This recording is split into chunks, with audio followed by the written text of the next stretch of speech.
Instead of excellent, you say egg salad. And if it's most excellent, you don't say that, you say moist egg salad. Ew. I hate all of this. Time's up. Let's do this. We're in for a wild night.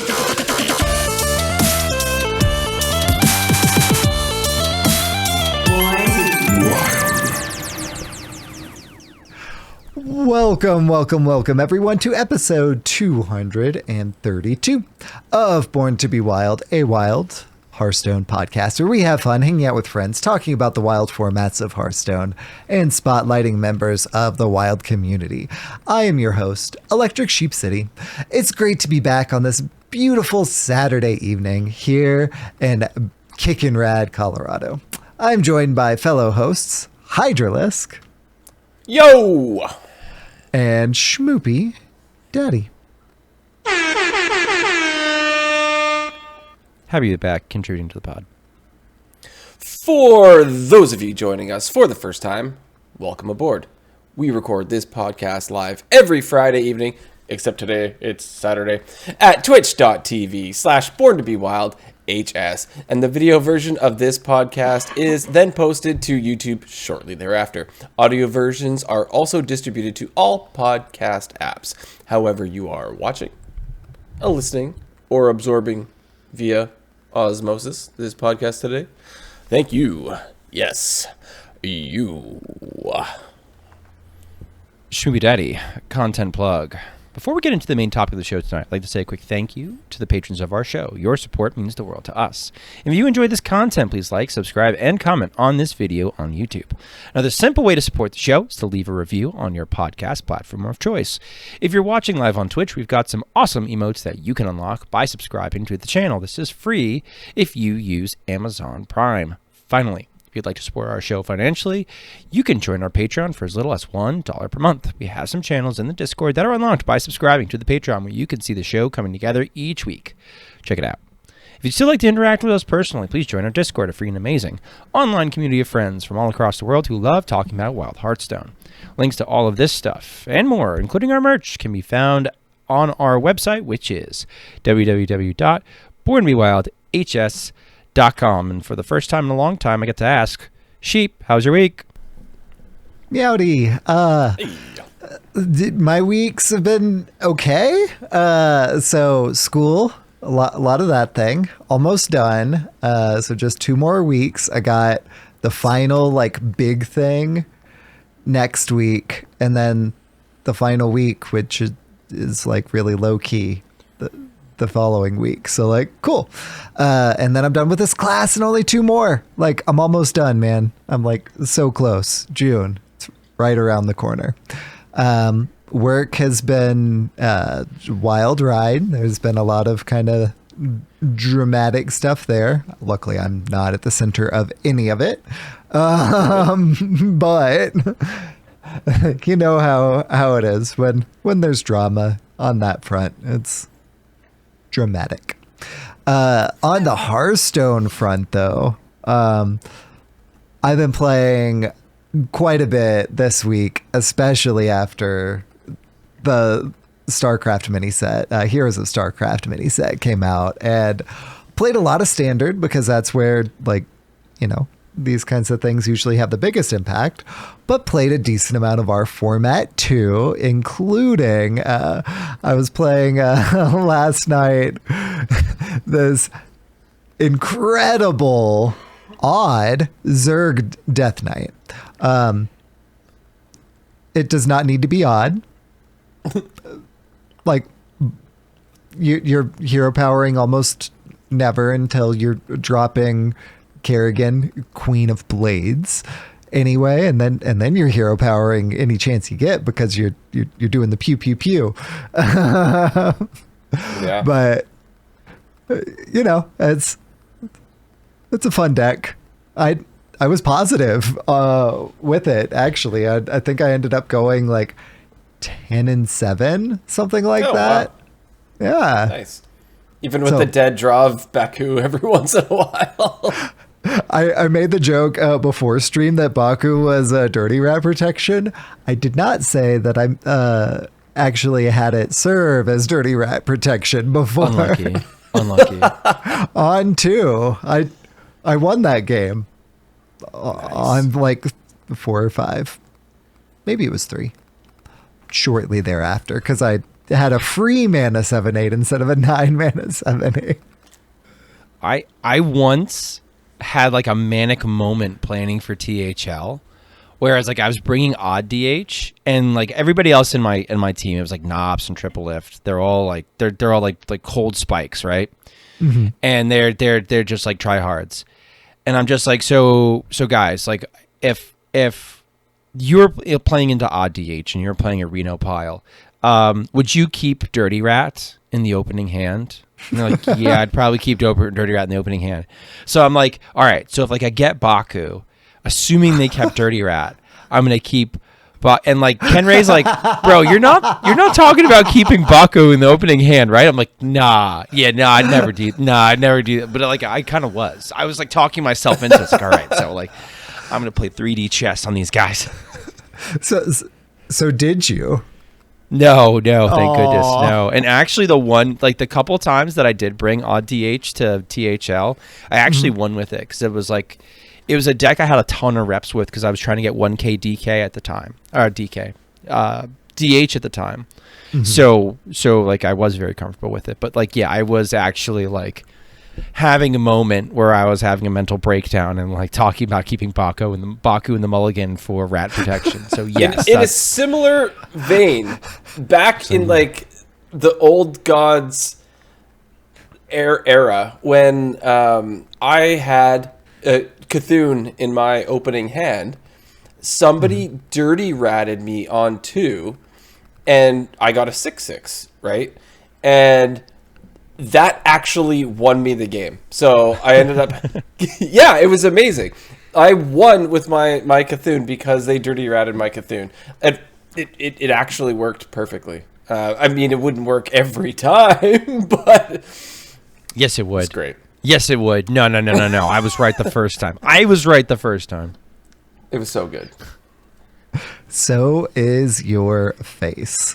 So that's honestly most of what I've been doing. Like work, school, hanging out with the family, playing Hearthstone. I've been playing Pokemon TCG Pocket, but that's like check in, do my dailies, like move on. Things will be more exciting when school is done and I'm doing more things because that's a lot of time right there, as I'm sure you can imagine. So Hydra, I'm very curious to see how your week has been, my friend. Well, it's been good and bad all at the same time, I suppose. So on Tuesday, I wasn't feeling well. I was feeling off, feeling like I was coming down with something. And I made the choice to stay home. And this is at like 5 a.m. because that's when I get up for work. And funnily enough, it is a coincidence that was the day the set was launching.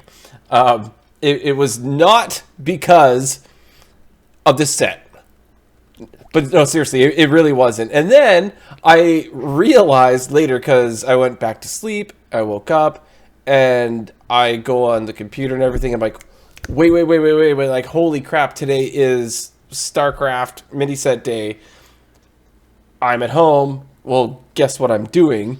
And yeah, I spent the entire day just playing the StarCraft mini set. Like, as soon as it dropped, at like 10 a.m. Pacific, I just played all the way until I had to go pick my wife up from work at like 4:30. And then even after that, I'm pretty sure I kept playing. And it was nice. A lot of standard, of course, because the set has, we could talk about it later, but massively influenced standard. Yeah. Massively. It we'll talk about it later. It's so hard not to get into it. But that was fun.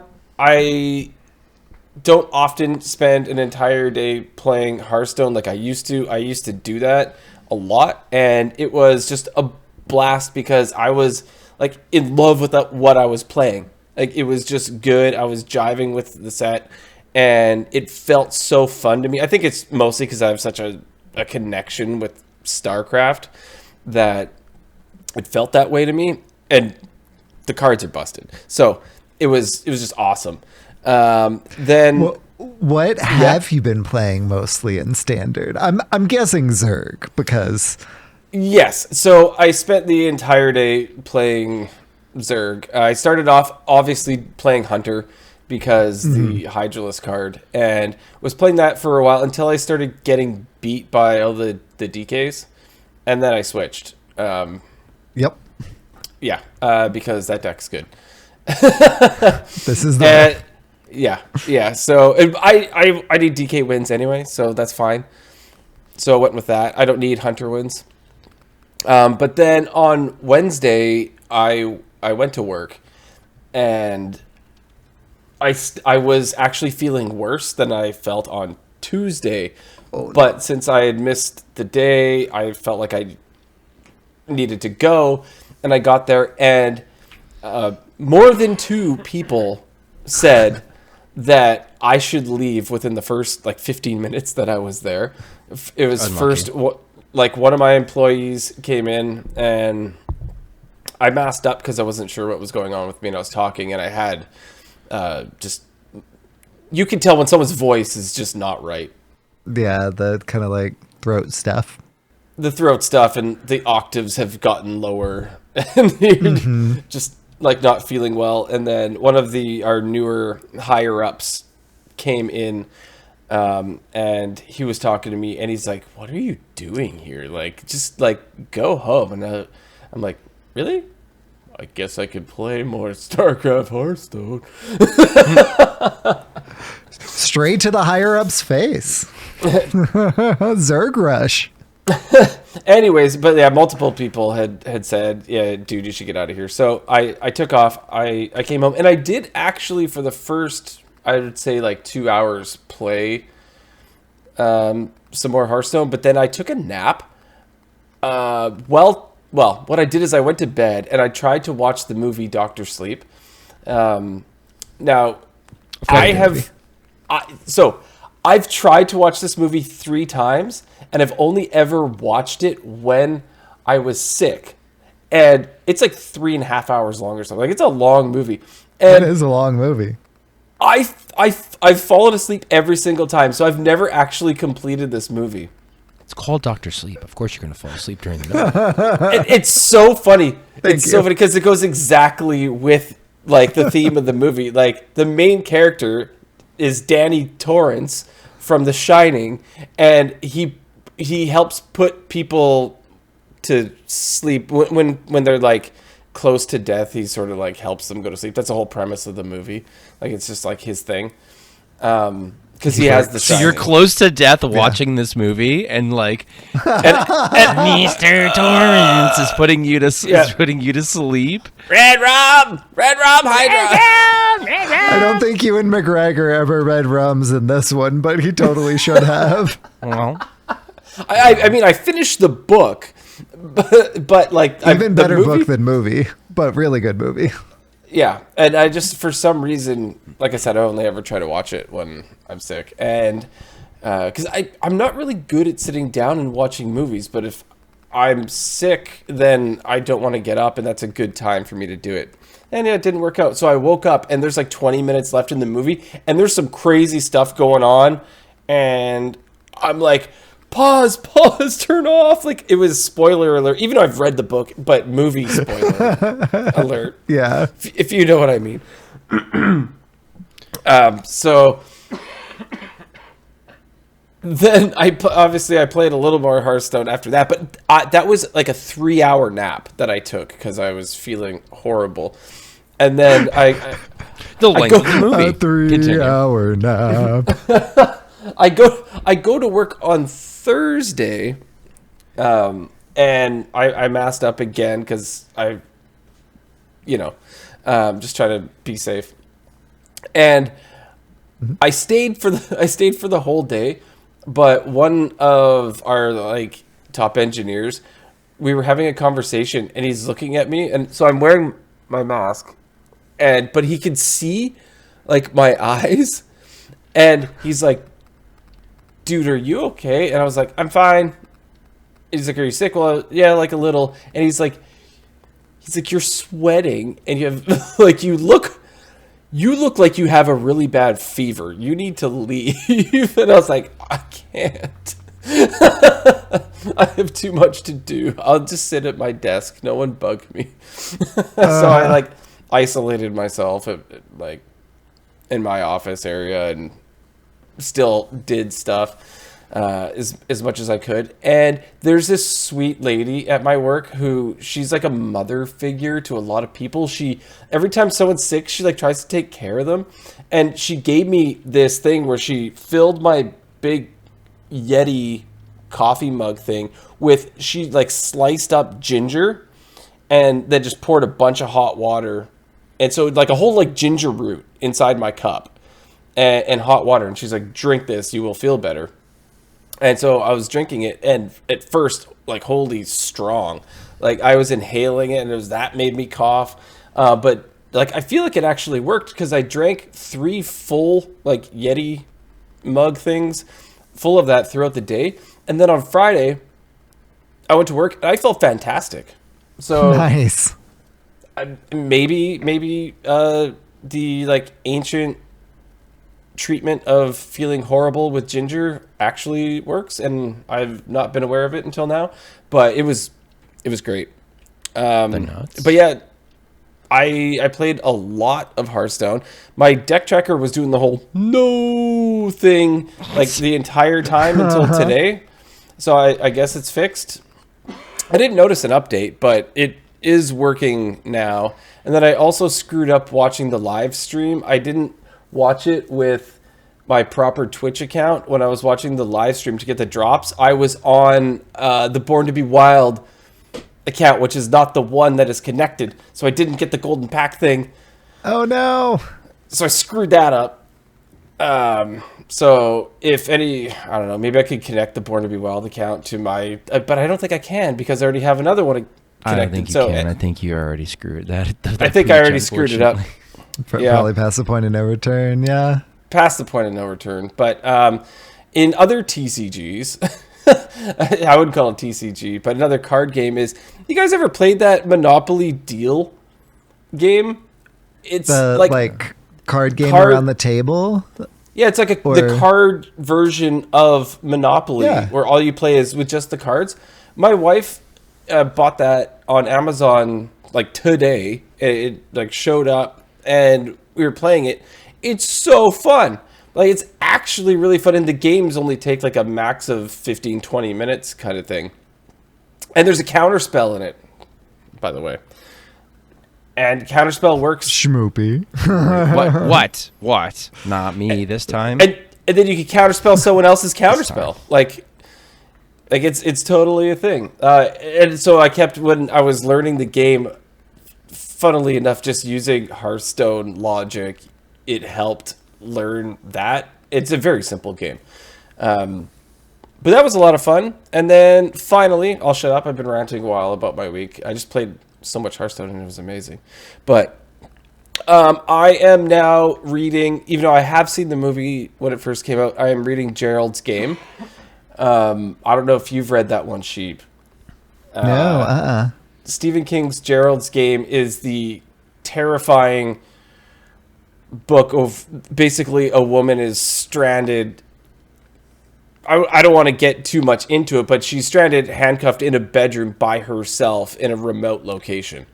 And the whole book is her trying to escape.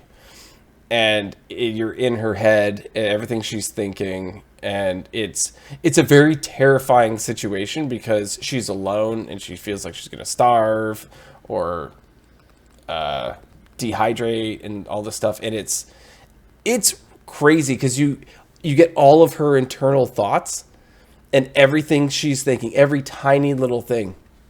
And I'm about a third of the way through. So far, it's not exactly the same as the movie that I watched in the past, but pretty close. And it's a rough situation.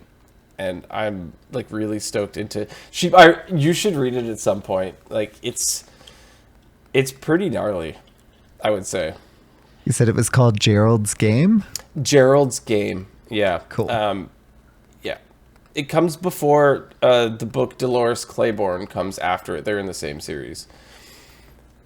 So I will find that one and then just cross-reference to make sure Yeah. that I'm starting the Just series say- at the front. yeah, just saying, because I learned that after I started reading Dolores Claiborne, and they named a character that was in Gerald's Game, and I was Oh, like, yeah. instant stop! Like, no spoilers, can't read ahead. Anyways, enough about me. Schmoopydady. I heard you didn't have the bestest of times, so how was your week? Yeah, so like I think right after recording the podcast, that next day I started feeling sick. I'm pretty sure I got like RSV, which is it's like a child respiratory disease that I have children, and so they spread it to me. And also I teach children, so they spread it to me. Somebody spread it to me. Last time I got RSV bad, it was the sickest I've basically ever been in my adult life. I think that was like back in, oh man, remember, what was it? Like Return to Naxxramas or something like that? We had like that mini set that came out. Do you guys remember this? Or I was just like, oh man, I'm excited to like review the set with you guys. And I was like, I can't make it tonight because I sound like death. And then proceeded to sound like death for like 2 straight weeks. That was bad. That was bad. And like along with it came like sinus headaches and like pains behind my eyes, and I was having to take like painkillers so I could like fall asleep, so I could not painkillers. I had to take like, you know, like Tylenol and stuff, or just something to dull the pain so that I could sleep. And then also I would get like, you know, I have like, you know, my lymph node would flare up, and so that'd be aching and burning, and so I'd be like trying to sleep through that, but also having fever dreams because I'd have a fever. Anyway, long story short, I got like the small version of that, and it wasn't great, and it worked its way through the family, and my wife is just sort of trying to get over it now.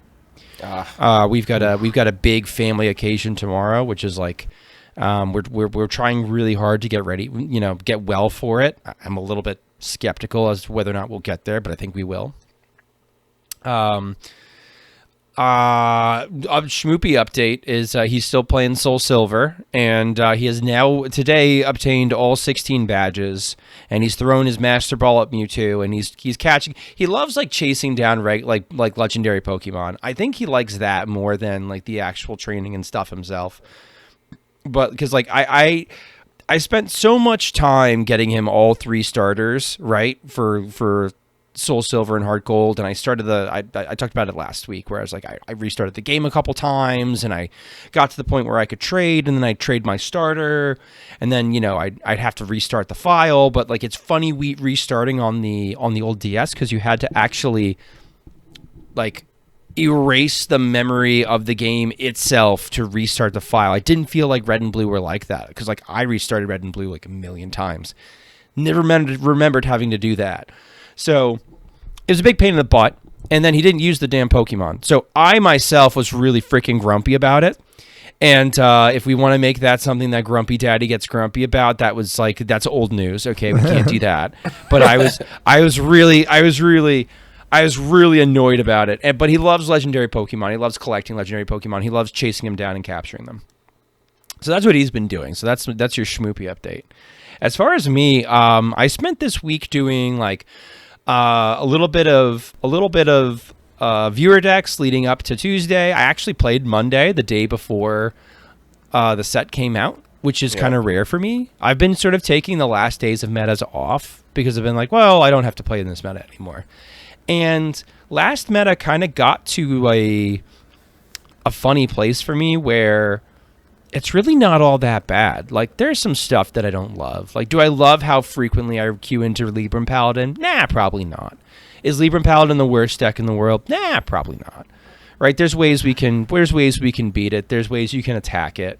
You know, the best deck being, well, at least before the Ethereal Oracle nerf, which we'll get to, or at least we don't get to. We already had it. But in any case, it went live this week.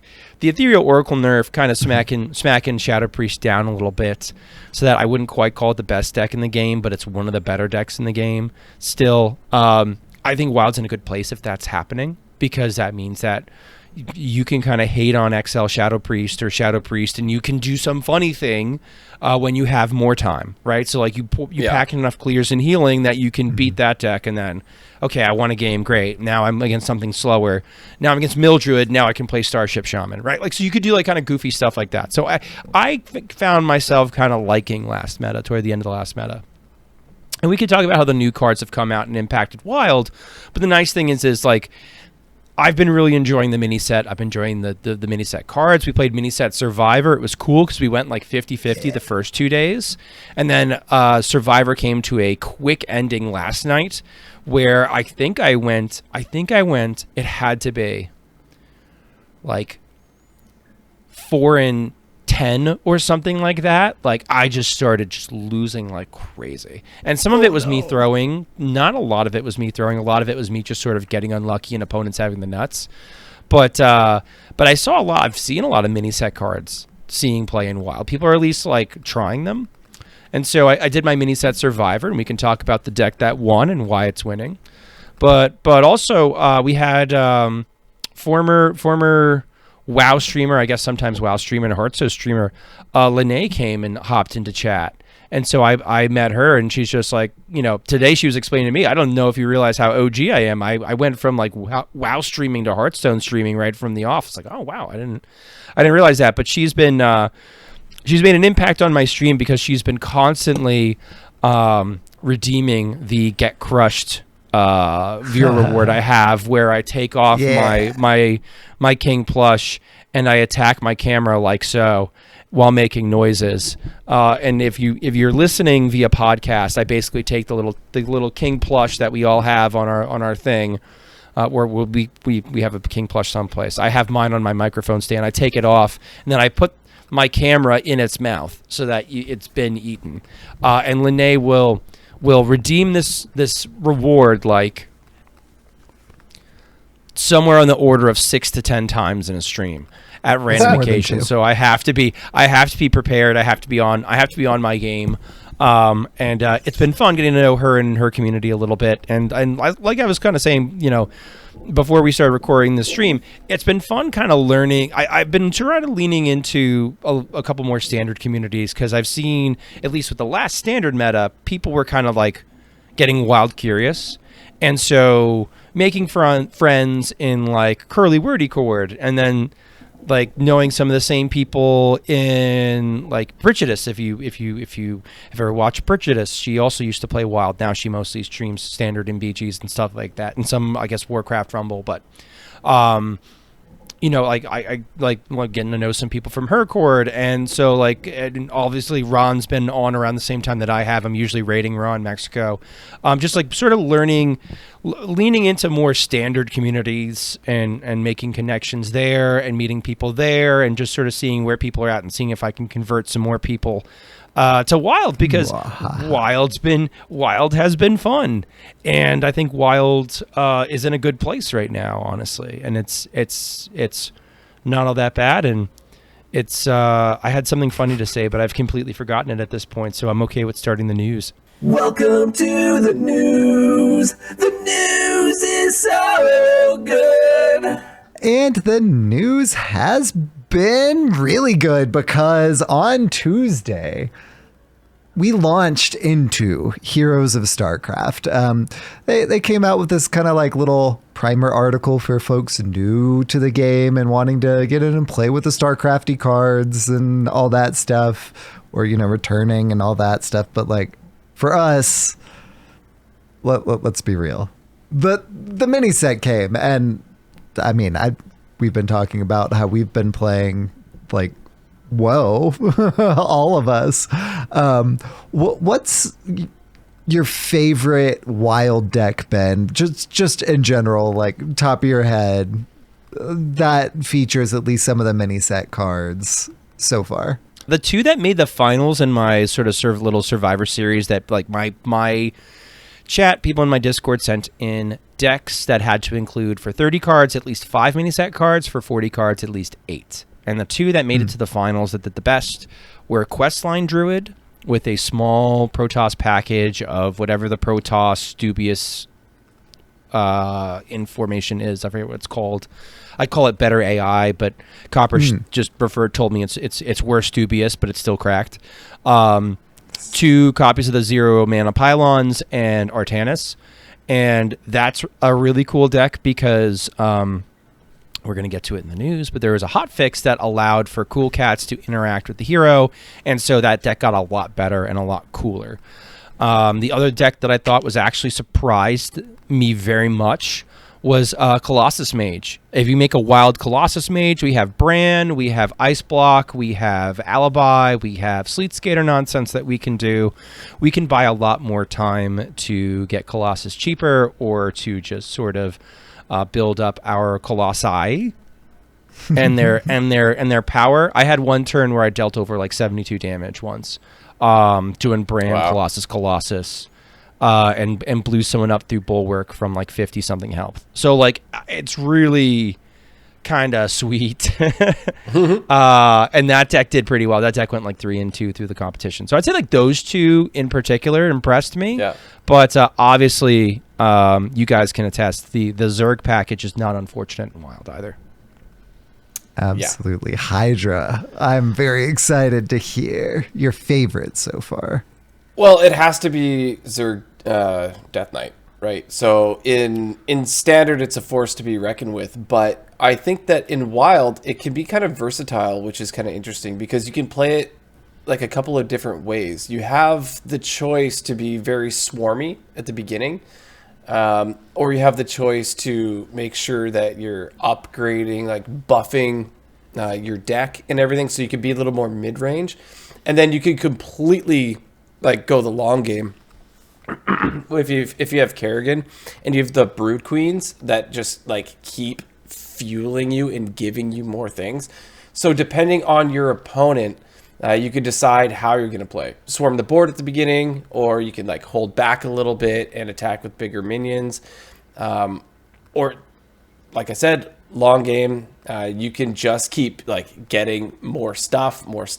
You can play into fatigue against like decks that are kind of like control-y and that sort of stuff, and come out on top, which is really, really cool. That I think it's something that you can play into multiple different styles of decks. So I think it's super sweet, and that's your like decision and all. How when you see the hero on the other side of the board, you have to decide kind of at the beginning what you're gonna do.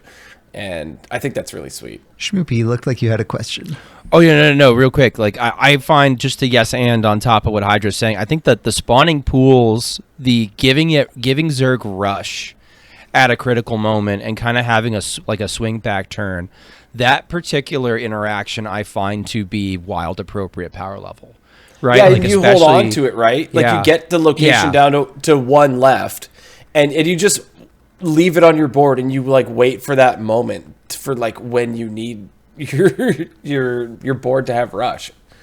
And if it's buffed up, then the Zerglings that you get are really like impactful with the rush too, because Infestor's so good. Yeah, Infestor's a lot better than I think I at least I expected. I think I called it Keleseth when I reviewed it, but I kind of like brushed past it. I'm like, I think it's going to be okay, but it's been way better than I expected, and I'm sure Hydra, that was like a pleasant surprise. So like, and Kerrigan's busted. Like, I mean, we knew Kerrigan was busted though, so. So like Zerg are definitely fun to play. And what I thought was funny was I actually had the most sent in deck was a Zerg Death Knight.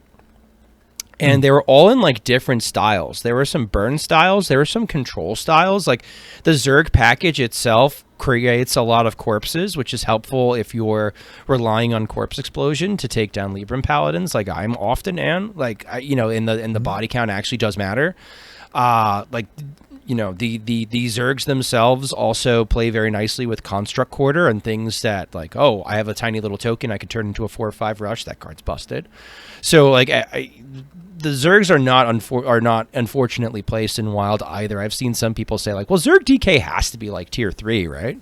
So that was cool. Mine has been that odd Zerg DK, which does not need to be odd, but it's such a strong package that like you totally can and just be fine. Mm-hmm. Yeah. So more to your point, being Wild relevant, absolutely loving that. But I've been playing a lot of that Kerrigan card while playing that Death Knight. And a Mythic Kerrigan bundle came out as well. So this was a 6,000 runestones or 60 US dollars or euros. How much Canadian, Hydra? No, that was my impression of Kerrigan attacking. It's like, Oh, I love the attack. it's so crazy. Unfortunately, the $59.99 or whatever you have on the screen here for me, I think is 74 or something like Yep. that. But it's so crazy. It's like gotta be Kerrigan like pops out of your like hero border and comes out what looks like 100 feet up and just like smashes down on the enemies. It's so cool, like spikes down on them with I don't know, The like arms, if you Zerg wanna call it. appendages coming out of Yeah. her back. Yeah. It is so impressive. It's ridiculous. I don't think it should cost the same amount as like a AAA game. I think that's kind of crazy, but it's nuts. It's so cool. I agree on all counts, and there are only two things in this shop update portion that I picked up. They're unfortunately some of the larger things. I think I did the same thing, Sheep. Yeah, probably. I think I did the same This is one of them. I will say the one thing that we haven't highlighted is her concede. Whenever you concede, Oh, like yeah. the like hologram type thing leaving the hero portrait is Yeah, really kicking that one red, so too. confused me when it first happened. Like usually with these kind of portraits, like the cool thing that happens whenever you die, like true. whenever the hero dies without conceding. And this one, like the death is fine. I don't remember what it is. It's kind of forgettable. Sheep's like, I don't ever die, so I don't know what it is. Oh no, I've been playing odd DK. I have been dying. Positive, but close to 50%.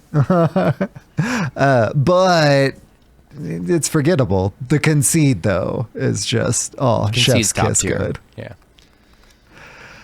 Well, the other big thing that we were alluding to is the signature Heroes of StarCraft bundle. That is for the signature Gem Raynor, the signature Kerrigan, Queen of Blades, the signature Artanis. You can for either 1 or 10,000 runestones or 100 USD or euros. Individually, you also get for the combined one 15 golden packs. I like that they were golden packs this time. Like that much was nice. Yeah. You can also buy them individually for 4,000 runestones or 40 USD or euros. And it is also, each one also has 5 golden beyond packs as well. This one's so tough for me. I haven't bought it. Because you know my stance that I've been having, right? And this one, it's like I've been targeted. They did target you with this one. So for me, it's $124.99, I believe. It's an extra $25 on top. Like I said, haven't got it, but yeah, who knows? I'll probably want to grab it before it leaves the store, just because it's so cool, and I don't want to like miss out. Watch it, just something comes back and you like win it in an event or something, or you can buy it for gold later, probably not. But like, it's just so cool, and it's so tough. Like, so between this one and the other one, it's $200. Yeah. Oh wow, yeah, with the Canadian And dollar. then Yeah. and then the gold mini set was like 80 or Oh something. yeah, like no, that. they got me. They got me on this one. Like, that's almost like got $300 for all these things. What are you talking about? The golden mini set was free. You just use gold. Yeah, so I don't have the 12,000 gold yet. So I haven't, like, I can still grind to it. So I didn't go on. I think I talked about this last episode that I was gonna get it, right? Like, I'm gonna get it one way or the other. I have the regular one, thanks to Blizzard Entertainment. But I feel like I can get there by gold, or I can just decide to, like, spend the money. But I'm not there. It might take me. I mean, I think I need another, like, 5,000 gold or something still. So it's gonna take a bit. Well, the good thing about the mini sets is that, like, you can do that for a while. Like, you don't have to feel time gated for that one. Yeah, you can do it whenever you want. Which is one of the things that I really don't like about the signature Heroes of StarCraft bundle. Like, I picked it up super duper expensive. I'm not, like, bragging about that part of it, but, like, holy moly, love the actual cards, not regretting that whatsoever. So totally worth it on that front. Haven't actually played the Jim Raynor yet, but Artanis and Kerrigan are both kicking rad. And I'm going to play Jim Raynor at some point. Just I've been having so much fun with Zerg and Protoss. Yeah, They're all so three are cool. good cards. That's a thing. It's like all three are, like, actually fantastic cards in their own way. I saw Dane has climbed his way up to, like, top 500 in standard. I think he was higher than that. I mean, he might have been, like, top 300 in standard, playing Starship Shaman. So watching him, like, again, get like signature Raynor value was pretty cool. Like, I think all of them have utility, and we'll talk, like, later about, like, actual meta impact. But that's the other thing that's tempting about this is, like, it's one thing if you get, like, diamond, like, okay, if we were talking about a signature grunty, we're not having this discussion, right? Like, we're not, Right. We're not. Yeah. I don't know that I would have picked that one up. We're not. I'm still complete on signatures, I gotta say. However much there are other things that I have cut out, that one. Oh, I wish I had gotten the signature Arcanite Defense Crystal. That's the one thing. but one Grunty, regret I have right now. I don't think I would have. Grunty, I think you probably. I think you'd that probably would have been the the. Grunty. Yeah, that would have been all right. You got me. I'm not getting this one. But these cards are very good. So, These like, are these are really good. So you know you're going to get value, and especially when it's something like Jim Raynor, where it's actually printing new cards in their signature form. That's also like cool, an added bonus, for sure. right? So, like, that helps kind of, like, soften the blow a little bit, especially if there's some infinite value. So, And them being heroes also kind of helps with that, because it's not like I play Across it multiple and classes. then when the minion, like, perishes and then it's gone.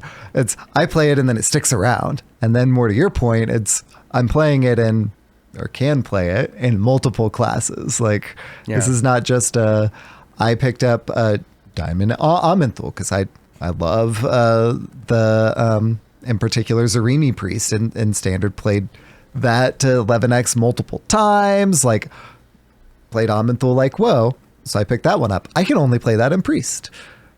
If I want to play Zergs, I can play that in 4 different classes. If I want to play Jim Raynor, I could play that in 3 different classes. Like, we have those different options. So that's, I feel like, weighed in that as well. I'm not just rationalizing my poor decisions. Nope, not me.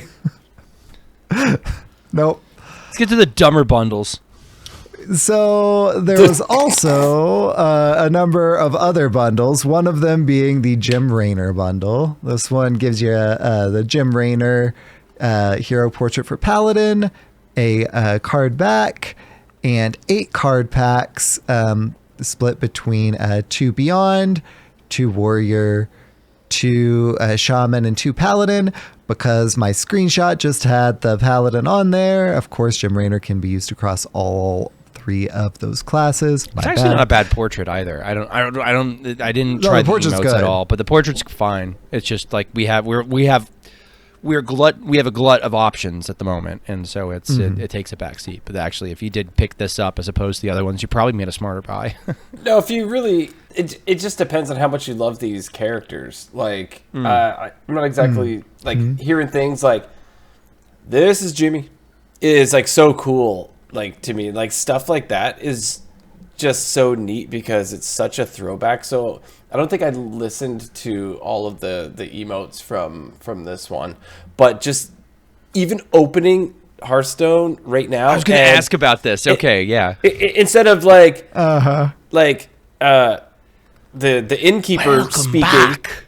Yeah, welcome back. It's good to see you, or like whatever. Boys, look who it is. Yeah, it's just so cool to hear this StarCraft stuff, and it's like Jim Raynor talking. I'm like, I love it. It's so cool. They like took my two favorite things that I've ever had in gaming, and they put them together. Like, I almost don't want them to take, you know, when you enter the game and that happens and the whole background is changed, and there's a picture of like Kerrigan as a Terran like up in the corner before she turns Zerg and stuff. Like, that is so cool to me that I like don't want it to go away. Like, could you just Scaring keep it? OTZ. OTZ is frightened every time he poor opens the OTZ. client. OTZ is like, can we change this back? Oh. More to your point, both of y'all's points, like this is definitely a flavor win and a good value because you can use it across multiples. I didn't pick this one up just because like I picked other things up and like y'all, the budget ain't unlimited. Let's be completely honest here. But it's a solid one and you get a card back and golden, I think, packs, not golden packs. They look golden. They look golden to me. They're not golden. What? No, they're not. No, they're normie. What? They're normie. They make them look But so shiny. 8 packs ain't too shabby. Solid buy, Jimmy. There's also Artanis. Worth noting, sorry, for a mini You're good. set, the class specific packs are actually really good if you're caught up with all the other cards in standard at that point, because those class specific packs are going to be getting you class specific mini set cards. So they actually, like, if you're playing this kind of smart and gaming it out a little bit, these are actually probably a pretty high value, like a savvy pickup. Absolutely. And if you want to min-max your collection too, be sure to open the class packs first and then open the just beyond packs, since this bundle gives you both. Just a handy min-maxing tip there. So Artanis has also come out. This one is the Protoss classes. So we've got it for Rogue, Priest, Mage, and Druid. The card back on this one looks really good. Yeah, like looks like a kick spot. That's definitely cool. honestly, I'm most tempted about this one for the card back. Not gonna lie, but I did not and won't be spending $20 for a card back. Because it is $20 for this thing. The portrait looks cool. The card back looks great, and you get 2 packs for each of the 4 classes that Artanis is a part of. Since Artanis is part of 4 classes, that means you don't get the 2 just general Great Dark Beyond packs. They slapped warrior icon on it though. That's a little funny. Oh yeah, there was kind of like a graphical bug where the same classes for the Terrans were showing up in the graphic because it would rotate. Yeah, but yeah, it's not the case. So it is still the Rogue, Priest, Mage, and Druid. But yeah, the little graphic. I don't know if that's fixed in the client because I haven't looked in there. It might have. They pushed through that hotfix, which we will get to later. Absolutely. Foreshadowing. Well, rounding out these other hero portraits is Nova. So Nova is also Terran. That is not just a graphical bug on this one. So for $15 or USD or 15 euros or 1,500 runestones, you can pick up Nova, which can be used in Warrior, Shaman, or Paladin, and you get 2 packs for each of those. Cheaper bundle, you don't get a card back or 2 other card packs.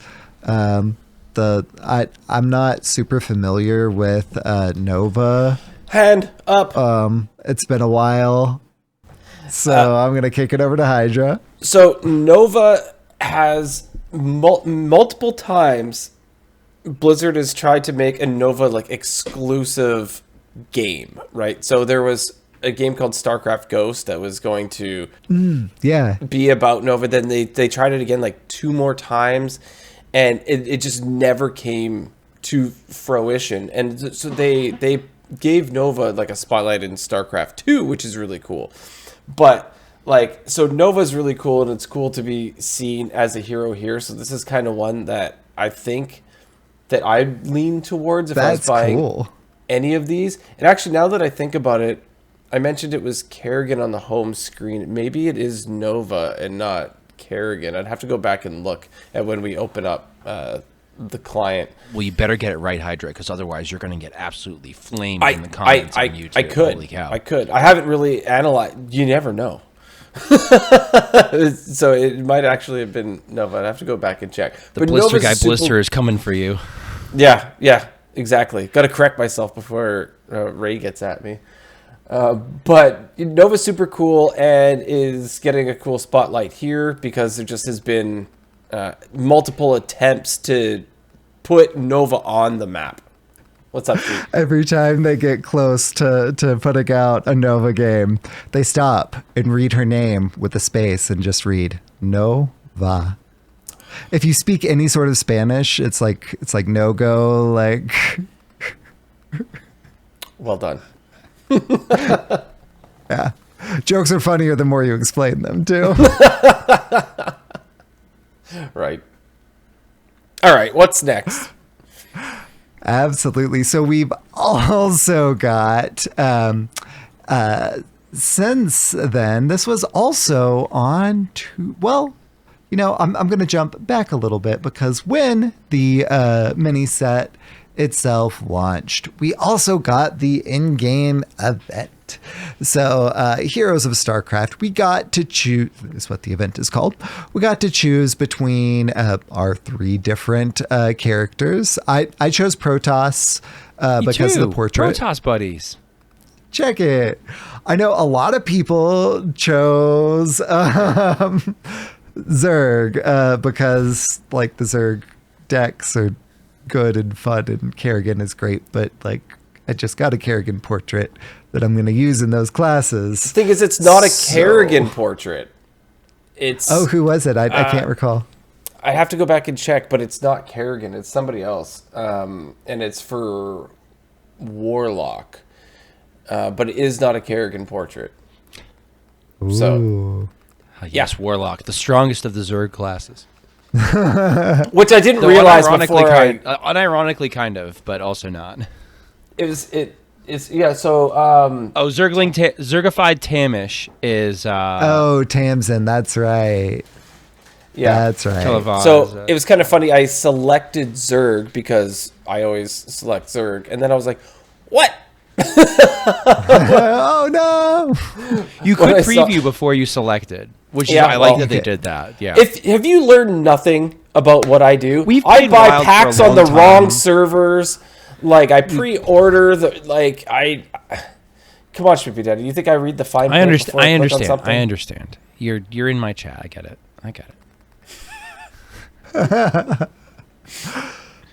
So along the way, there are a number of different kind of checkpoints. So as you can see, I'm about halfway-ish, almost.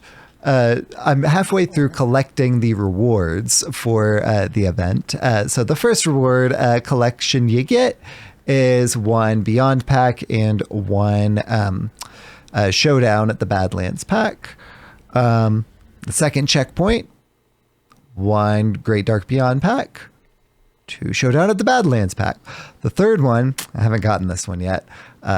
You get 2 of each of those again. So for whatever reason, on one of them they wrote it 2. Perils in Paradise. Sorry. Thank you. Sorry. My bad. No, you're good. I appreciate it. That is much more accurate. So 2 Pip and 2 Beyond packs. for whatever reason they drew it or wrote a 2 and then demonstrated with 2 Makes it look packs. like more sheep.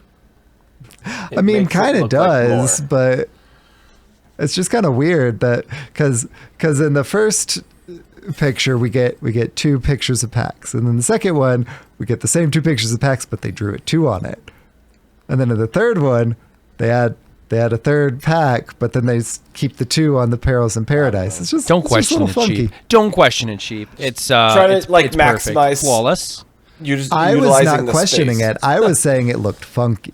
It does look funky. You know what? Now that you mention it, that's what's been bothering me. I That's get what's it. been You're bothering me welcome. looking at it. I get it, actually. I understand. They are trying to emulate the inconsistency of the card text in image form. Oh, speaking of the on packs mobile, are getting into formation like zebras to confuse predators. So on mobile, for those of us who have Google Pixel phones, right now none of the titles on any of the cards show up. It's great. It's great. KVLT's It's actually having this really problem. He's like, I'll never learn any of the cards now. Well done, Blizzard. Yeah. Let's be real. I wasn't going to learn most of their names anyway, but like it was StarCraft, so there was a better shot. But now I can't see the card titles on half of them. But like, it is really pretty though. Like, Sheep is artfully holding up his phone for us. Oh yeah, look at that. He's holding up his phone to the camera, and when he shows us the cards have no title to them. You cannot see what the name of the cards is on the Pixel. it's true. So that's a fun little kind of side thing. The team's aware, but that's a fun thing affecting a very small number of us. But KVLT and I are There are dozens two of those. you. Dozens. Nomad Farmer as well. Well, So- well, KVLT's been kind of frustrated because this mini set, as far as like, as far as like spikes in Wild are concerned, are just like, well, this hasn't really added a whole lot to my experience.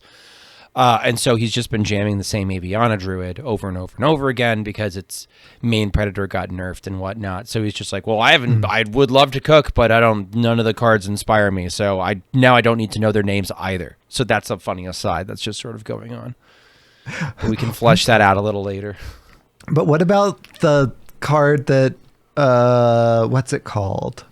I couldn't tell you. The one that gains armor and mage. Yeah, sure, that one. I don't know. I was just going. I don't know some any of the hostage cards' mages are names playing because, it, but it's like, yeah. We'll save that for a minute for like thoughts on the meta, how it's impacting standard. Arena's a ton of fun. Arena's a ton of fun right now. I bet.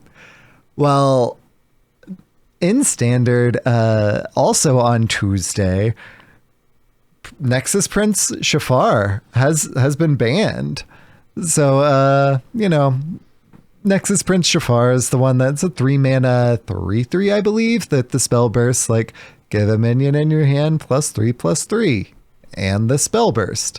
And so like Rogue back in the day before the mini set was doing that with like the pirate that like summons a copy of it. Talsi Deckhand. Yeah, the Deckhand. Or actually, sorry, not Deckhand. It was doing it with Bargain Bin and putting it on a Deckhand and... Yeah, Deckhand was in there too, though. Yeah. For sure, because it has charge. But then the bargain bin for the copy and yahar. And all sorts of fun stuff like that. Well, with the mini set, Hunter was abusing it instead. Was abusing Nexus Prince Shafar. I wasn't yet able to play because this all happened while I was still at work, and by the time I got home, it was banned in the format. So I didn't get to play with the broken thing, but apparently it was super duper broken because I saw some pretty broken screenshots and it looked like fun, but I didn't get to play with the funness. Did either of you get to play with the broken funness in standard whenever it was a thing? I know Hydra was able to play during this time, but I don't know if you got to play the... I did, but I didn't understand that it was a thing at the time. And then I saw all the posts about people saying it should be banned and everything. And I wasn't, like I said, I was all fevery and like just playing. And Yeah. I felt bad that I missed out on the fun, even though I was still playing.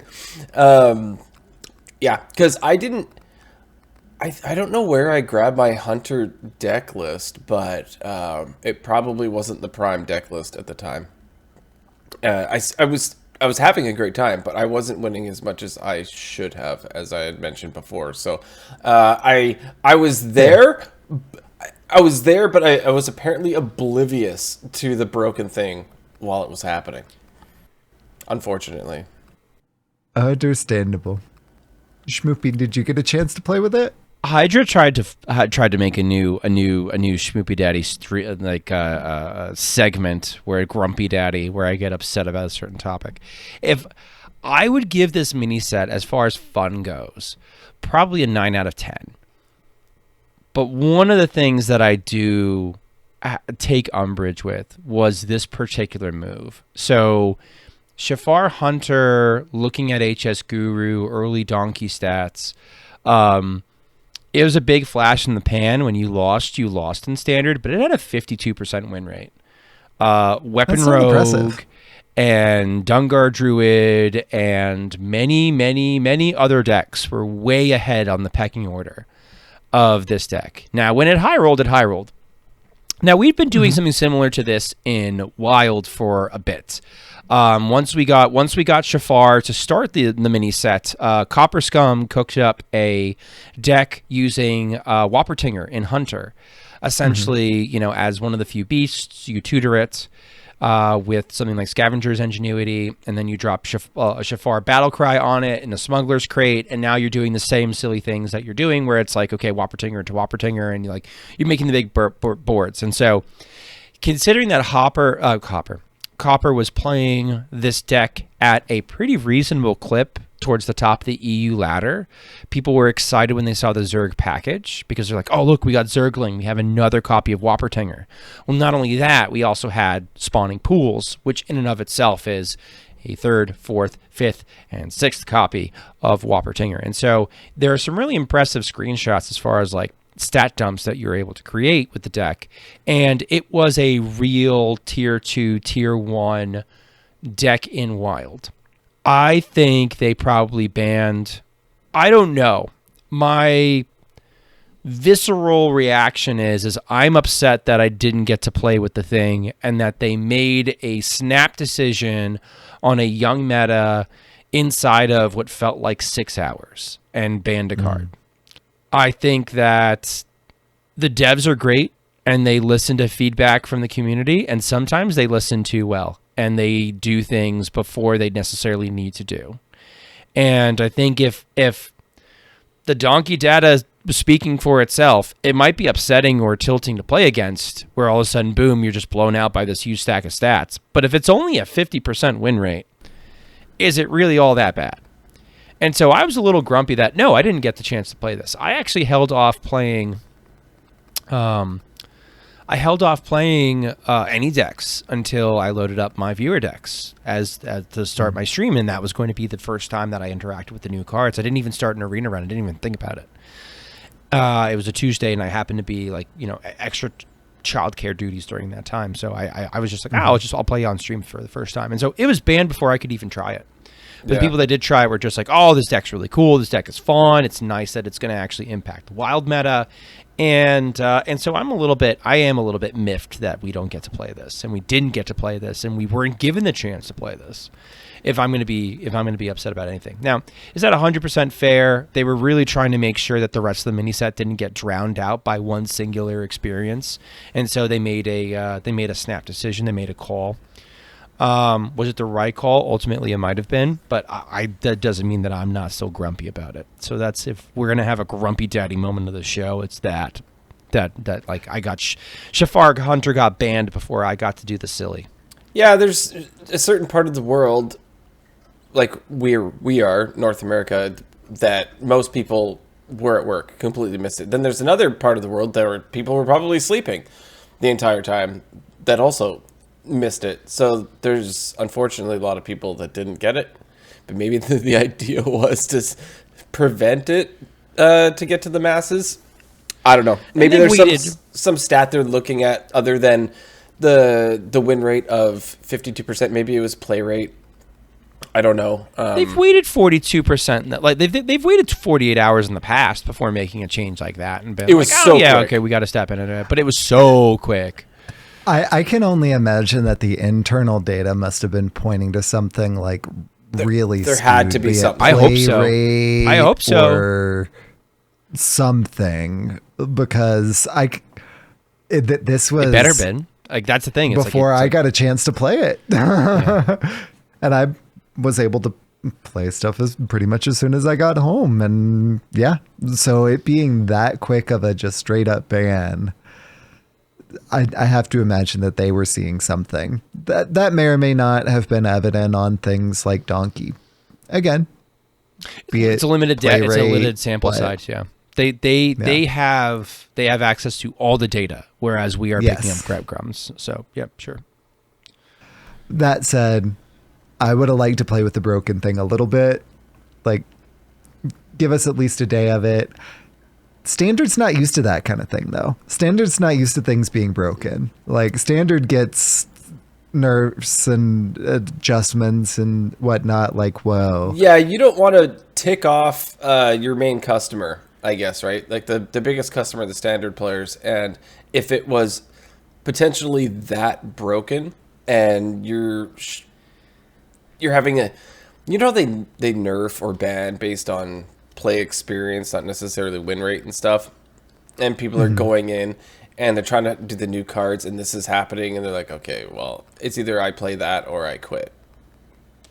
So it could just be like a feels bad thing like they've done before. But what also feels bad is I feel like I can't necessarily fall in love with these cards because they're all going to get fundamentally changed at some point. Like, and there's no guarantee they get reverted back. Like the like sort of the elephant in the room is the very, very conservative reverts we got last year have been a specter hanging over the format because we don't know what they're willing to revert or if they even like care and or remember if certain cards are nerfed before they rotate to wild. And so like I know a lot of wild players are kind of like, well, like, yeah, I mean, it's cool playing if they're like me where it's like, well, yeah, it's cool, but like I don't know if I'm getting it back or if I don't know if I'm getting this experience again. Like, why didn't we get Jailer reverted? Why didn't we get, Sire to Nathrius reverted? Why didn't we get well, there's a couple ones that's just like, no, Sinstone Graveyard probably is. It's a good reason it never got reverted, right? Like but like there's a bunch of safe Demon Hunter reverts they could have done. They were too busted in Standard, but in Wild they would have been fine. And they didn't get reverted, and so that kind of thing is just sort of hanging over our heads now constantly. Where last year was so conservative, and it's almost revert season now. Forefront of mind is like, all right, so they start nerfing the StarCraft cards. Who knows if they ramp them up again, or what form they come back in? So it's like, it feels like in Standard right now they nerf stuff because it's good, especially after Oracle getting hit. Like just because it's good, it's getting hit. That I know that's not like the entire discussion, and like Hydra have like fleshed it, and I have fleshed it out a little bit last week, but like that's the feeling from a Wild perspective. It's just like if it's good, Standard can't have it for too long. People are going to get sick of losing to it, and so they nerf it. And then it's like, well, do we ever get it back again? Who knows? For some Standard people, who cares? It rotates. It's out of sight, out of mind. They're on this giant like toxic cycle of like, let's chase the best deck and let's get more dust. But for us in Wild, it's like, well, like, no, I had a cool deck that used that card. Do I get that card back or not? I would expect full reverts for the StarCraft set. If they want this thing to live on, I would expect full reverts in 2 years. That is a great perspective, and that's probably true. In fact, I know Neon Heron's been like, dude, they could do an entire StarCraft set as far as I'm concerned. This has been so fun. Right. And we'll get to that when we get to discussion, but like this has been a success largely. And this has just sort of been like the little fly in the ointment that's stopping me from calling it a 10 out of 10. All right. Let's get into what we had some bug fixes. What's up with that shit? Yeah. So we had an incoming transmission. Bug fixes rolled out on Friday in a server-side hotfix 31.4.1. They go into a ton of them like they usually do, but the one wild relevant one is they fixed a bug where Artanis' Twin Blades hero power was not being buffed by Groovy Cat. Note, this is a functional update, but the dynamic hero power text will be updated in our next text update patch. So since this was a server-side update, they couldn't update things like text. Fair enough. Including things like text on Pixel phones. Makes sense. But server-side, the functionality has been updated. So I haven't played that deck yet, and I really want to. Oh, well, it's very good. Well, I shouldn't say very good. It's borderline playable. Don't queue into Libram Paladins. If Very you... good and borderline playable are way two different things. I mean, we Depends can on talk the about deck. the discussion topic, but imagine you have you can prep Artanis and get Artanis down on 5, right? Which is already very good. Imagine you've had 2 Cool Cats die. Now your hero power gives +5 and Divine Shield, not just to yourself, but also to a minion. So you slap it on a minion with charge, because that's all Protoss makes, apparently. And so now your minion is like an 8/4 Divine Shield slapping the opponent in the face. And you also have 5 attacking. You slap them in the face. It's just a huge amount of damage. It's enough where it's I'm talking to an NHL fan, and we're like, well, I know it's probably really bad, but do we ever put Sing Along Buddy in this list? And he's like, well, they put it in standard because they have lack of cards. It might actually be worth. It's a ton of damage, and I've played the deck both before they fixed this and again, Hearthstone lawyers and how cards are supposed to operate. I am never going to be a Hearthstone lawyer and defend a card because holy cow. You never know. It's a crapshoot. And so Cool Cats by all rights always were going to upgrade Artanis. If you look at the text where it says the hero power adds attack, Cool Cats should upgrade it. It's probably not how the hero power was coded, because it's probably a funky code, because it's giving both a minion and the hero attack. So I understand why it probably wasn't functionally working on the coding side, but it's completely transformed the deck. It's a reason to play the deck, is specifically the Artanis Cool Cat interaction. So if you haven't done that yet, I put the list that won my Survivor Series in the Discord in the Druid section, so you can go check that out. And it's really cool and fun. Love it. Excitement abounds. Well, I'm going to turn it over to Hydra to introduce our discussion topic this evening. Unless I missed anything in our news when I was compiling things. Y'all, there was a lot of news this week. It was a busy one. So if I missed anything, happy polylogies. We had the streams. We had the streams. Other than that, no. That's what it was. Can you tell me a little bit about those streams? I know that there were 2 kind of different focuses, one on casting and one on playing or something like that. StarCast and Hearthcraft. There we go. Me? I had one on my phone, on very low volume, so I got credit for watching the stream.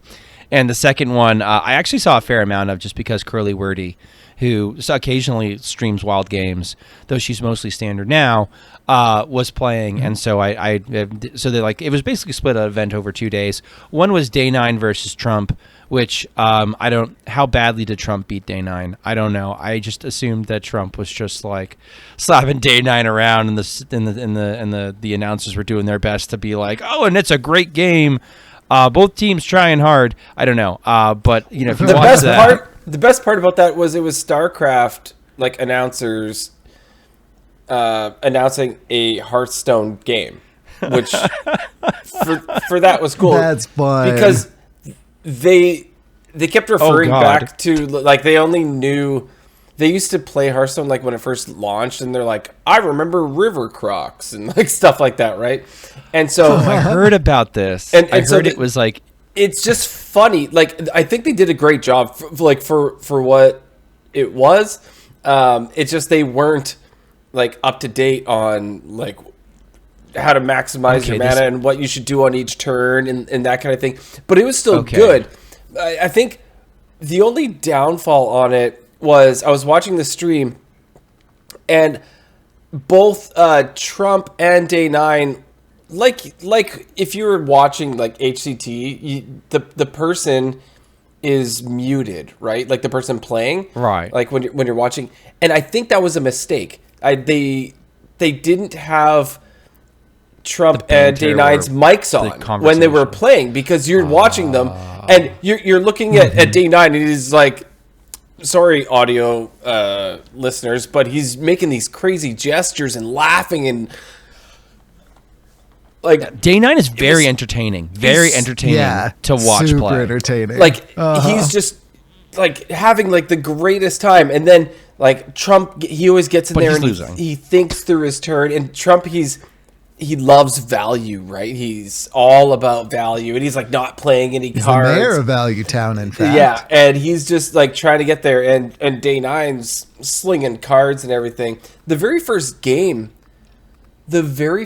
takes like the first 30 minutes of the stream or something. It's really cool. So I recommend, if you want to watch the Hearthcraft stream, go back. You can check the VOD. It's still up. I'm sure that they've posted it on YouTube, but the VOD should still be there. And check it out. I didn't watch the second stream, which was the I did. Hearthcast one, but they whatever the second one was. I watched the first one, and because I've watched a lot of Trump, I watched those like Trump basics, Trump Hearthstone basics. And Trump teachings, yeah. Those are super cool, and I've watched a lot of Day 9 in the past. So for me, like that was really, really cool. And I did end up missing because I unfortunately had to work. Did not see the one with Curly, and they were all competing and doing that stuff. It looked like there might have been some trivia or something also happened. There was some like game show sort of intermissions in between, and it was very funny because like Curly, being Curly, poor girl, like would overthink her answers a little bit, and so she'd miss like stuff like Knacks Out and stuff, and so like it was like, Curly, no, don't joke now. But like the actual gameplay itself, then they were put into teams, and the teams were put into a tournament, and so they were sort of like Protoss versus Zerg versus Terran. I didn't 100% understand the format. I don't think anybody did. Zeddy won. So he is now champion of the world, I believe. And what was really funny was one of his teammates, I think, was it Tams? Was on his team and like didn't win a game, but he's like hauling the trophy around and he's like looking all excited with the trophy, and like I don't know, we got some funny copy pasta from it. Somebody popped up in chat. I think Clark popped up in chat, was just like trying to defend Grunty as a card, and like somebody else was like trolling Clark with a Grunty copy pasta that was very good, and then somebody took the Grunty copy pasta and put it in Uwu speak and made it even better, and now it's part of my stream. So like I think that was the most significant thing that came out of all of that. You got a soundbite for your stream? I read it out loud. I did read it. I did read it out loud once. An NHL fan asked immediately afterwards, "Is there any way I could prevent you from ever reading anything in Uwu speak ever again?" I don't even know what Uwu speak is. Boops your nose. Yeah. These are the things that. This is the brain rot that you haven't subjected yourself to. I'm trying to very slowly. I've spoken to you guys about this before. That there's so many things that people will type, and I'm like, I don't know what you're saying, and I don't know if it's worth my effort to Google what you are saying. It's not. It's not. So Hydra, take us away and guide us through. our discussion. I just wanted to talk about, I suppose, what I've seen so far. Just a couple things. One of my favorite interactions as a Zerg player and an aggro player, and this isn't necessarily an aggro thing, but so Zerg are swarmy. You can do that thing I mentioned earlier. Yeah. You could decide to just flood the board and go in right away, or you can take it mid-range, you can take it late game. But one of the coolest things, and I get greedy with this, instead of being swarmy off the bat, the death growl with the infestor is absolutely disgusting. So, like the infestor is the one that gives your Zerg +1/+1 for the rest of the game. Every time you play one, or even if it's already on the board, it happens, which is kind of cute too, because I didn't know if it was going to work that way. If you had one on the board, if that was going to happen, but it does.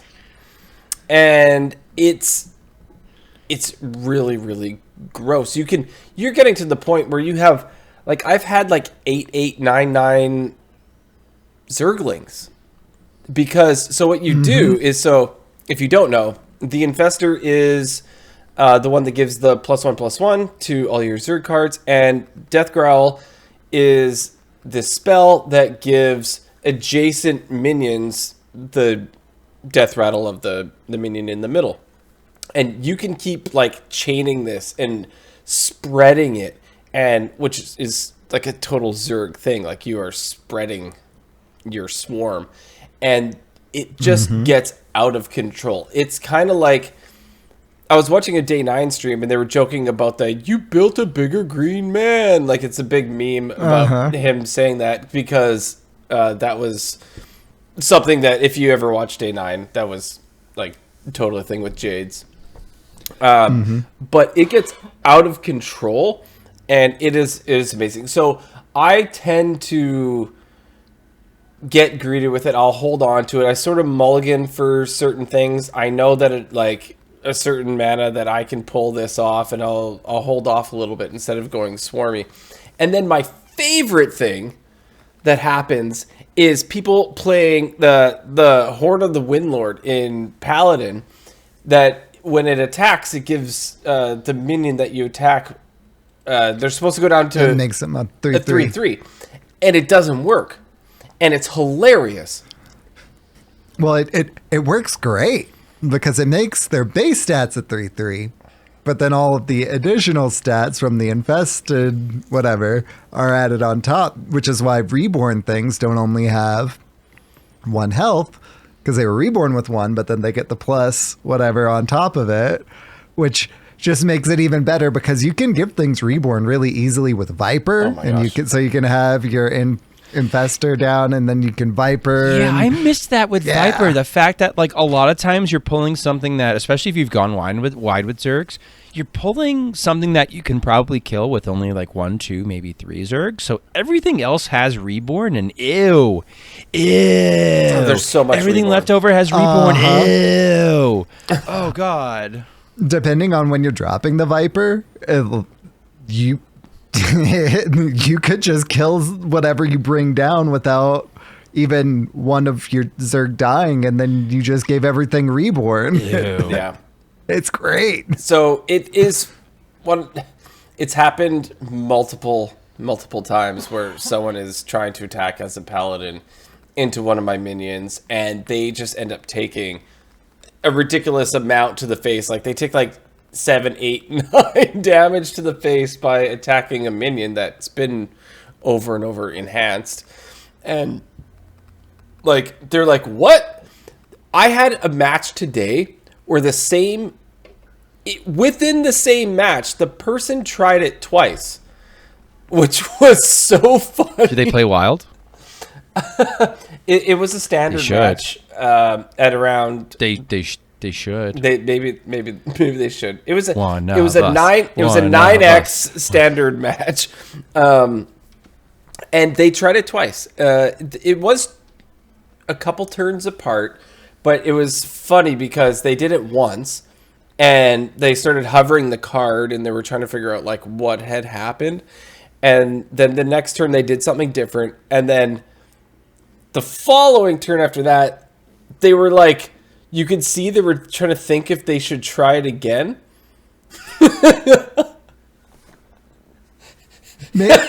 Maybe since it's been a turn and I killed something else. And they tried it again, and it didn't work again.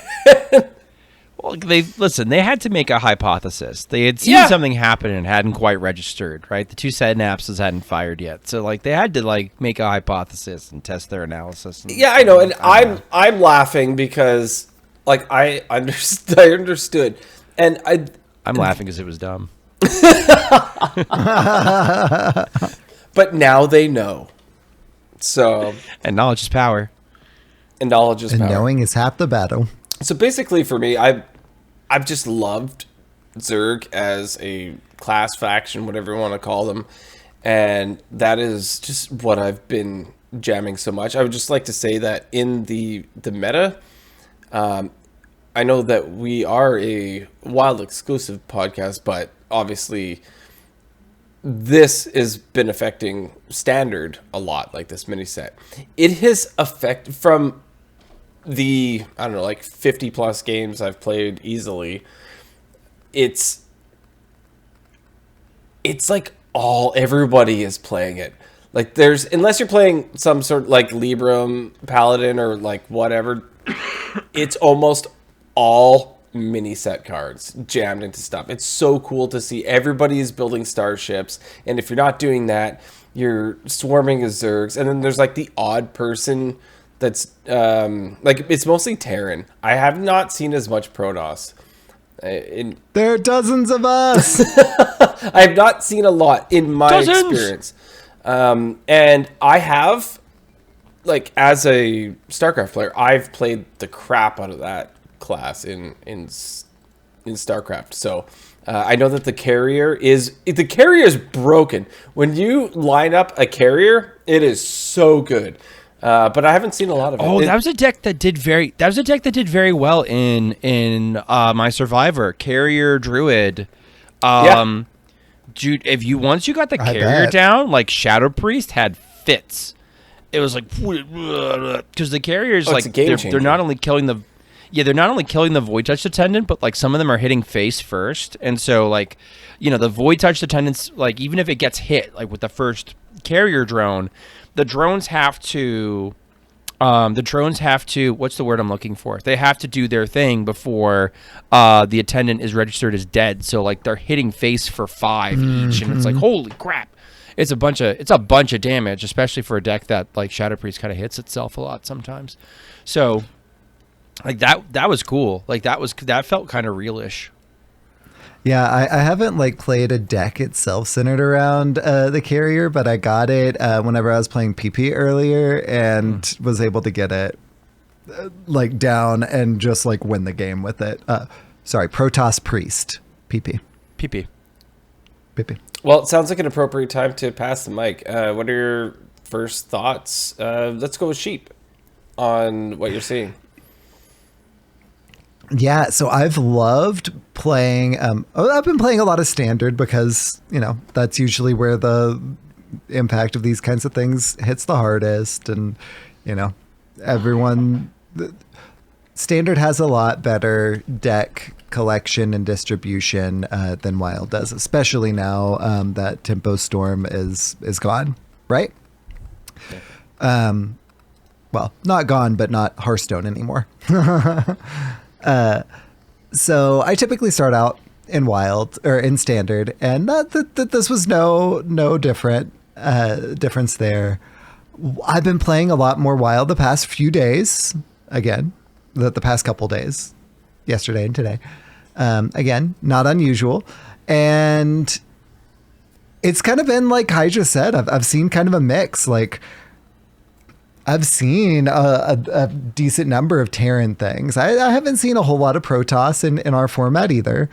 I've seen a lot of Zerg. I've seen actually a Zerg Warlock or two in Wild as well, which was unexpected. And I seemed halfway decent. I mean, it's all of the Zerg cards. Like, how could it not be? Like, it's such a strong shell.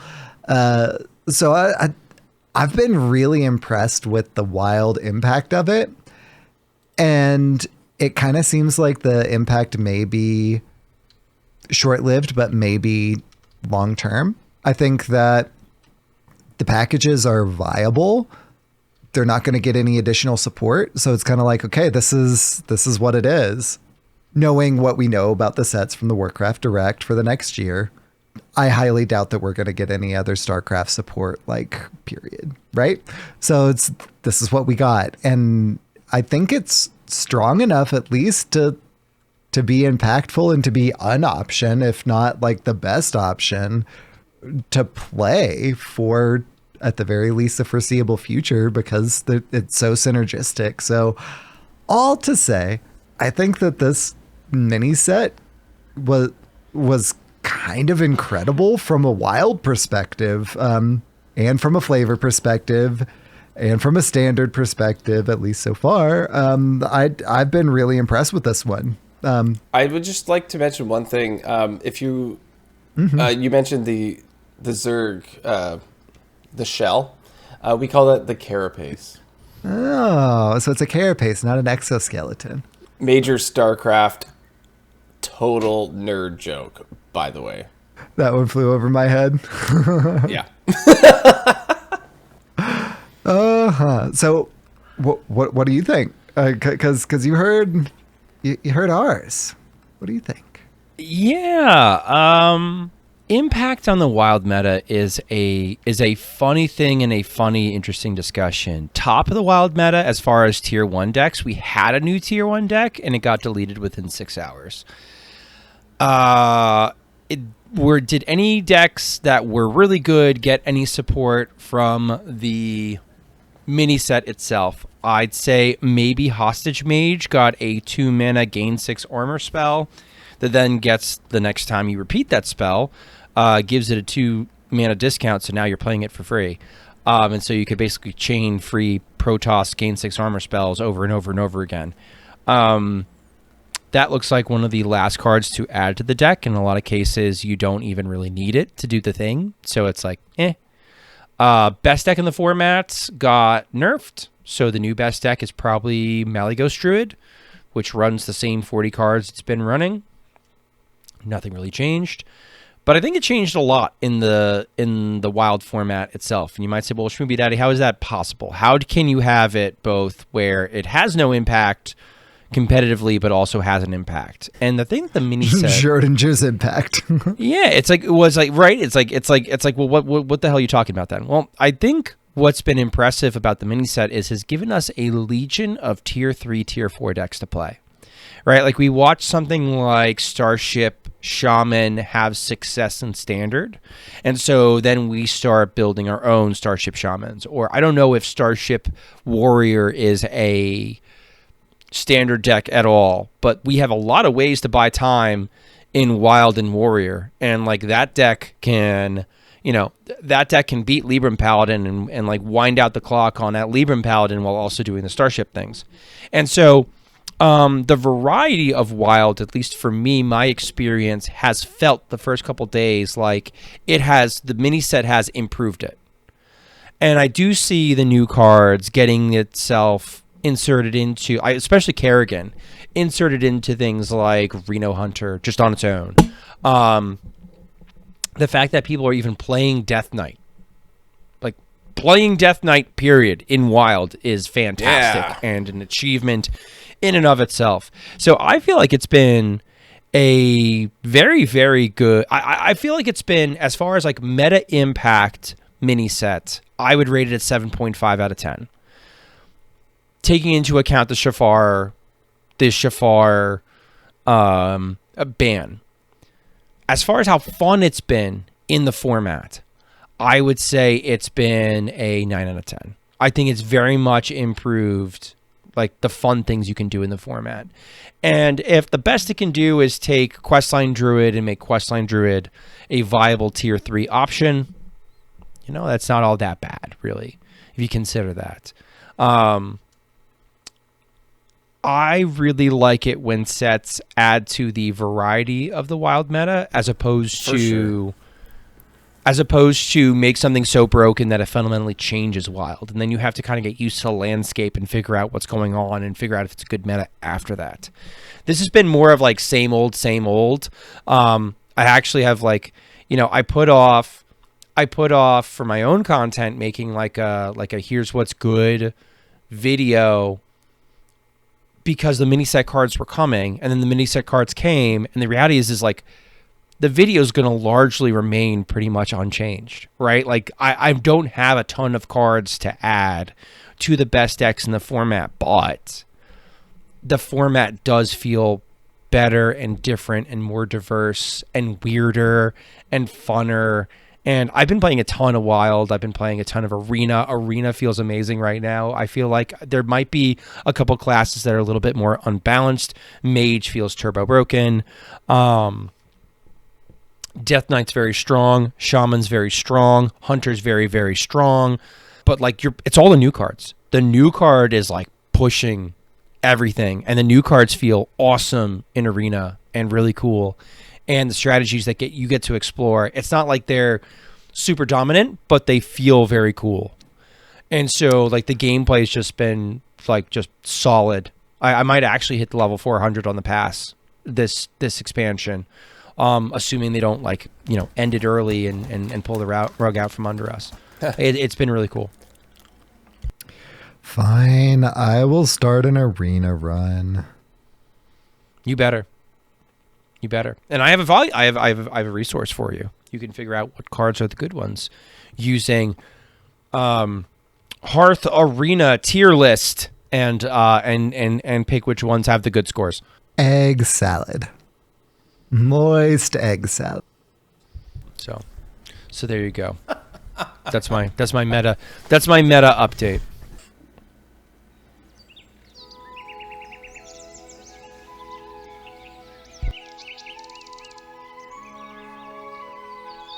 Unrelated Advice with Electric Sheep City.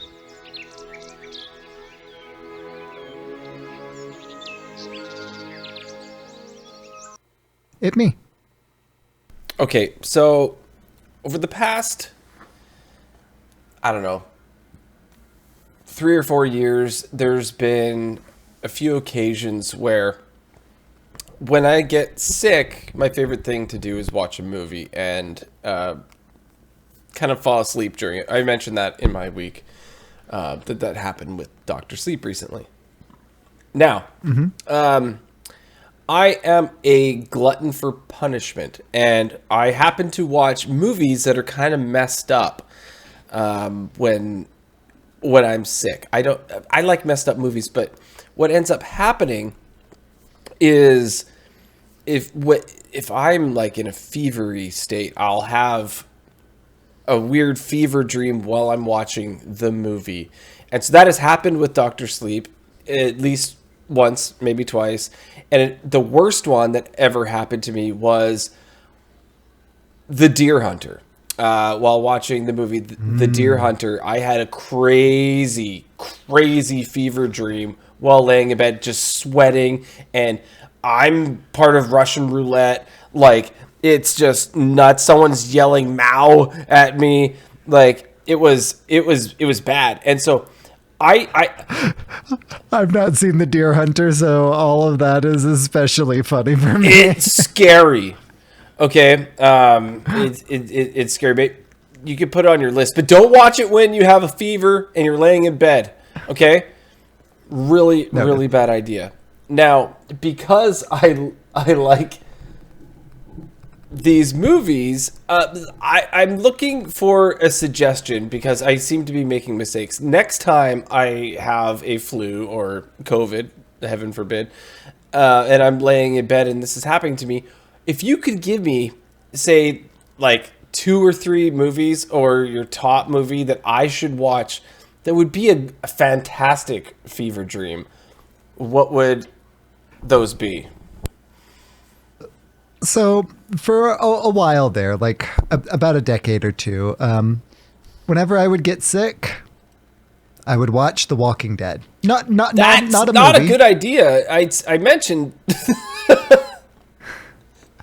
So I watched the first season, not sick whatsoever. But outside of that, the only time I would ever watch The Walking Dead is whenever I was sick. So some kind of zombie movie, if you want some like intense fever dreams, like you watch some like 28 Days Later, you watch some like I'll go with 28 Days Later for the zombie part of it, right? But I'm going to take a very different turn for the non-zombie part of it. And this is my favorite movie. It's a comfort movie. So, it's got that going for it. And it's got some pretty surreal elements to it too. And that's The Big Lebowski. So the Big Lebowski, I've seen it so many times I can kind of drop in whenever, know exactly what's going on.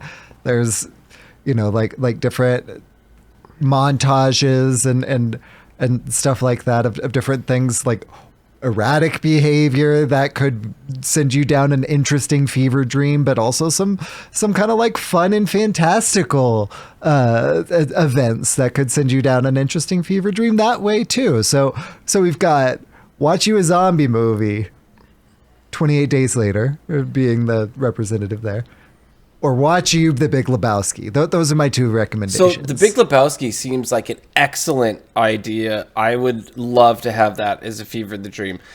Like, that sounds a great idea. But 28 Days Later, that is over the line. Wiser words have never been spoken. And you heard that on... Born to be wild. Guanti is not playable. It was for manias, but it is 8 manias, and I did not boops your nose on the math.